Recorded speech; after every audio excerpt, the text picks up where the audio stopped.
Assalamualaikum warahmatullahi wabarakatuh. Berikut 3 kunci menghadapi konflik. 1. Semangat bersaudara. Allah Subhanahu wa Ta'ala berfirman, orang-orang beriman itu sesungguhnya bersaudara.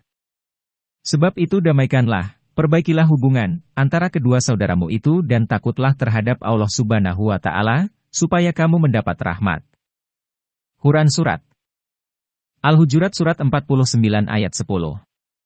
Betapa indah agama Islam ini.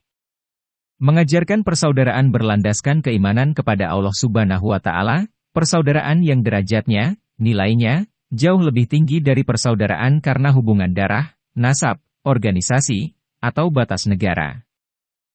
Dengan persaudaraan atas dasar keimanan ini, Rasulullah Shallallahu Alaihi Wasallam memberikan pemisalan yang begitu indah bahwa kaum muslimin itu seperti satu bangunan yang setiap bagiannya saling menguatkan satu sama lain. Rasulullah Shallallahu Alaihi Wasallam bersabda, seorang mukmin bagi mukmin yang lain ibarat satu bangunan yang saling menguatkan antara satu dengan yang lainnya. Kemudian Rasulullah menggenggam jari jemarinya. Hadis riwayat Bukhari dan Muslim. Dalam hidup bermasyarakat, berdampingan dengan saudara-saudara yang seiman, tentu akan tetap ada potensi masalah. Karena demikianlah ciri dari kehidupan sosial. Namun, tidak perlu takut terhadap masalah, yang perlu kita khawatirkan adalah jikalau kita salah dalam menyikapi masalah.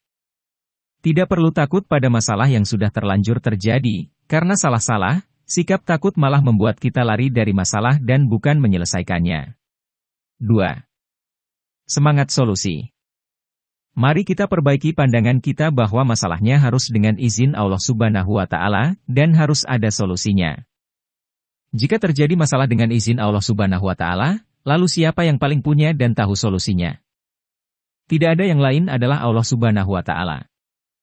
Oleh karena itu, cara terbaik kita untuk mengatasi suatu masalah adalah dengan menghadapinya, menyelesaikannya dengan cara ridhoi oleh Allah Subhanahu wa Ta'ala. 3. Semangat sukses bersama. Kesuksesan sejati adalah ketika kita bisa mengajak orang lain sukses.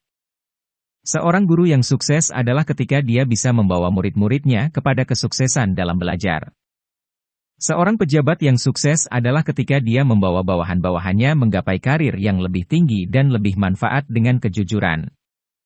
Seorang pengusaha yang sukses adalah pengusaha yang bisa menginspirasi dan mencetak karyawannya menjadi mandiri dan berdikari. Orang tua yang sukses adalah orang tua yang bisa mencetak anak-anaknya menjadi orang-orang yang bertakwa kepada Allah Subhanahu wa Ta'ala dan berbakti. Tidak ada manusia yang bisa hidup sendirian.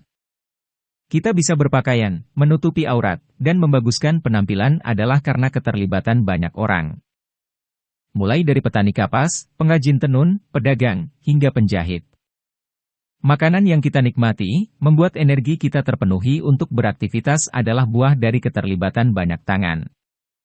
Mulai dari petani yang bekerja di sawah atau kebun mereka, para supir yang mengangkut hasil bumi ke pasar, para pedagang, hingga orang yang memasak di dapur. Masya Allah. Hampir seluruh aspek dalam hidup kita ada keterlibatan orang lain di dalamnya. Oleh karena itu, ketika kita berhasil menggapai kesuksesan dalam bidang apapun itu, sesungguhnya kita tidak sukses sendirian. Ada kesuksesan orang tua kita, ada kesuksesan guru-guru dan teman-teman kita. Jika kita selalu ingat akan hal ini, niscaya akan mudah bagi kita untuk memupuk kerendahan hati. Itulah kultum singkat tentang 3 kunci menghadapi konflik, semoga bermanfaat. Wassalamualaikum warahmatullahi wabarakatuh.